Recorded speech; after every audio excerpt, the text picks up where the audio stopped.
Hello students, আশা করি প্রত্যেকে ভালো রয়েছো। আমার চ্যানেলে তোমাদের প্রত্যেককে স্বাগত। আজকে আমাদের আলোচনার বিষয় হলো সপ্তম শ্রেণীর হিস্ট্রির ফার্স্ট চ্যাপ্টার থেকে তোমাদের যে সমস্ত কোশ্চেনগুলো খুব ইম্পর্টেন্ট, তো সেই সমস্ত কোশ্চেনগুলো আজকে আমরা এই ভিডিওতে আলোচনা করব। সবার প্রথমে বলি, যারা চ্যানেলে নতুন অবশ্যই কিন্তু চ্যানেলটিকে সাবস্ক্রাইব করে রাখবে পরবর্তী ভিডিওগুলো দেখার জন্য। ভিডিওটা ভালো লাগলে অবশ্যই একটা লাইক করো, শেয়ার করো বন্ধুদের সাথে। কারো কোনো প্রয়োজন থাকলে অবশ্যই তোমরা কমেন্টস করবে। তো চলো আমরা আলোচনাটা শুরু করি। অবশ্যই কিন্তু প্রত্যেকে প্রশ্নগুলো নোট করে নেবে, কারণ তোমাদের ফার্স্ট চ্যাপ্টারে যতগুলো প্রশ্ন হতে পারে তো সেই সমস্ত কোশ্চেনগুলো কিন্তু আমি এখানে দিয়ে দিয়েছি। দেখো ফার্স্ট কোশ্চেন কি বলছে, কয়েকটি পেজ নম্বর 2 থেকে কয়েকটি ইতিহাসের উপাদানের নাম লেখো। তো কি লিখব, যে পুরনো মূর্তি, পুরনো মুদ্রা, পুরনো বই প্রভৃতি হলো কয়েকটি ইতিহাসের উপাদান। নেক্সট কোশ্চেন বলেছে আমাদেরকে, ইতিহাসের উপাদানকে প্রধানত কয় ভাগে ভাগ করা যায় ও কি কি? অ্যান্সার লিখব, ইতিহাসের উপাদানকে প্রধানত 4 ভাগে ভাগ করা যায়, যথা লেখ, মুদ্রা, স্থাপত্য ভাস্কর্য ও লিখিত উপাদান। নেক্সট কোশ্চেন বলছে 3 নাম্বার, লেখ কাকে বলে? দেখো অ্যান্সার লিখব, পাথর বা ধাতুর পাতে লেখা থেকে পুরনো দিনের অনেক কথা জানা যায়, এগুলোকে লেখ বলে। তামার পাতের লেখাগুলোকে বলা হয় তাম্রলেখ, আবার পাথরের ওপর লেখাগুলোকে বলা হয় শিলালেখ। নেক্সট কোশ্চেন, লিখিত উপাদান কাকে বলে?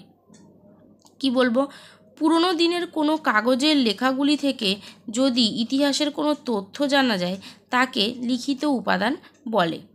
নেক্সট কোশ্চেন বলেছে, ইতিহাসের উপাদান কাকে বলে? খুব গুরুত্বপূর্ণ কোশ্চেনটা, দেখো কি লিখবো আমরা, পুরনো দিনের যেসব জিনিস আজও রয়ে গেছে, যেমন পুরনো ঘরবাড়ি, মন্দির, মসজিদ, টাকা পয়সা, বইপত্র প্রভৃতি, যেগুলো থেকে আমরা অতীতের কথা জানতে পারি, সেই সমস্ত জিনিসকেই বলা হয় ইতিহাসের উপাদান।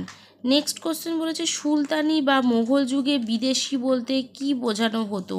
অ্যান্সার লিখবো, দেখো গ্রাম বা শহরের বাইরে থেকে আসা যে কোনো লোককেই কিন্তু সুলতানি বা মোগল যুগে বলা হতো কি না, বিদেশি। তাদের বলা হতো গ্রাম বা শহরের বাইরে থেকে আসা যে কোনো লোককেই বলা হতো। নেক্সট কোশ্চেন বলেছে, আগেকার সময় দেশ বলতে কি বোঝানো হতো? আদি বাড়ি বা যে অঞ্চলে বসবাস করে সেই অঞ্চলটাকেই বোঝানো হতো দেশ বলে। নেক্সট কোশ্চেন, ইন্ডিয়া নামটি কে প্রথম ব্যবহার করেন? অ্যান্সার লিখব, গ্রিক ঐতিহাসিক হেরোডোটাস ইন্ডিয়া নামটি প্রথম ব্যবহার করেন।